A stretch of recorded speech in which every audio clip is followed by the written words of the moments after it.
Pemerintah berencana menata ulang anggaran pensiun para PNS, TNI dan Polri yang ada di dalam APBN. Anggaran di dalam APBN tersebut diberikan kepada 3,1 juta orang pensiunan, yang dibayar melalui Taspen untuk pensiunan PNS dan melalui PT Asabri, Persero, untuk pensiunan TNI dan Polri. Berita dari CNBC Indonesia dengan judul Menanti Skema Baru Dana Pensiun PNS. Nah, seperti apa beritanya, mari kita simak bersama. Namun sebelumnya, bagi sahabat pembelajar yang belum subscribe, silahkan subscribe, like, komen dan share channel ini untuk mendapatkan celotehan terupdate.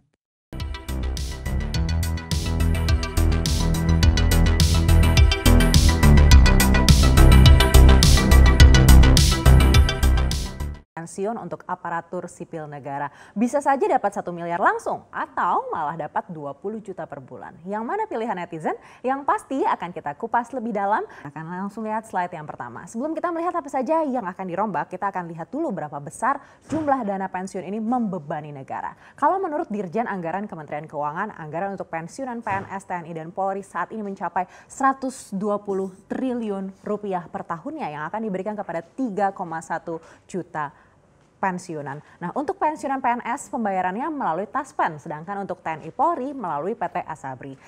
Jangan lupa subscribe, like, komen, dan share.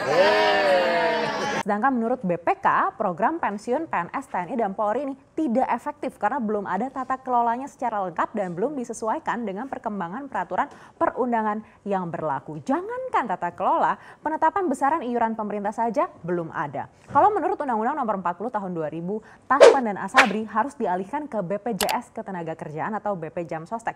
Jadi memang ini cukup kompleks dan belum ada aturan yang pasti. Di sisi lain, upah ASN terus terpotong setiap bulan untuk dana pensiun. Berapa besar sih? Kita akan coba bahas. Jadi untuk PNS, TNI, dan Polri selama ini iurannya itu sebesar 4,75% dari total pendapatan termasuk gaji pokok dan juga tunjangan keluarganya. Nah, boleh diambil meskipun belum memenuhi masa iuran 15 tahun dan APBN akan tetap menanggung biaya sampai istri dan suami ditambah dengan 2 anak. Tapi ini ada syaratnya juga ya, untuk anaknya maksimal 25 tahun dan belum menikah dan belum bekerja. Jadi memang potongannya lebih besar tapi manfaatnya juga lebih banyak sampai keluarganya juga mendapatkan tanggungan. Nah, kita bandingkan dengan swasta. Kalau di swasta ini iuran jaminan pensiun itu dibayar sebesar 3% dari upah per bulan, ditanggung oleh perusahaan 2% dan 1% ditanggung oleh peserta. Tapi ya jelas tidak ada tanggungan untuk anak istri ya. Tapi poinnya adalah yang membayar iurannya itu adalah dua pihak begitu ya. Nah, kalau dalam PP 45 tahun 2015 disebut harusnya ada kenaikan iuran maksimal 3 tahun. Tapi prakteknya sampai sekarang tidak ada kenaikan. Lalu kenapa sih harus naik iurannya untuk PNS? Kita akan cek alasannya di slide berikutnya. Jadi kalau melihat negara-negara tetangga, ini sistem DAPEN ya sudah tidak lagi membebani APBN tapi dikelola oleh institusi dana pensiun. Tapi sayang ini belum bisa terjadi di negara kita karena masalah yang terjadi di institusi pengelola. Jadi kalau menurut ikhtisar hasil pemeriksaan semester 2 tahun 2019 ada beberapa permasalahan utama pemerintah dalam mengelola DAPEN. Nomor 1 tadi jelas ya, tidak ada tata kelola penyelenggaraan jaminan pensiun yang diatur rinci. Lalu ternyata PT Taspen ini selaku pengelola dana pensiun ini mengalami apa yang disebut besar pasak daripada tiang. Nah, berdasarkan laporan keuangan perseroan tahun 2019, total pendapatan dari premi tercatat mencapai 9,07 triliun rupiah. Sementara untuk seluruh beban klaim dan manfaatnya saja ini sudah mencapai 12,4 triliun rupiah. Kalau dihitung dengan kenaikan liabilitas manfaat polis masa depan dan cadangan teknis, ini nilai total klaimnya bahkan bisa sampai 17,7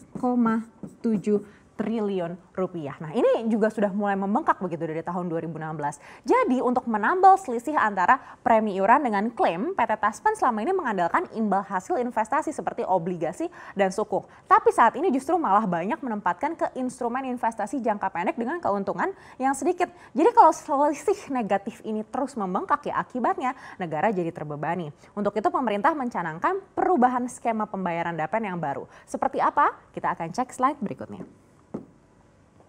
Jadi ada beberapa opsi yang saat ini tengah dikaji oleh pemerintah. Yang pertama adalah pay as you go. Nah ini yang saat ini dianut.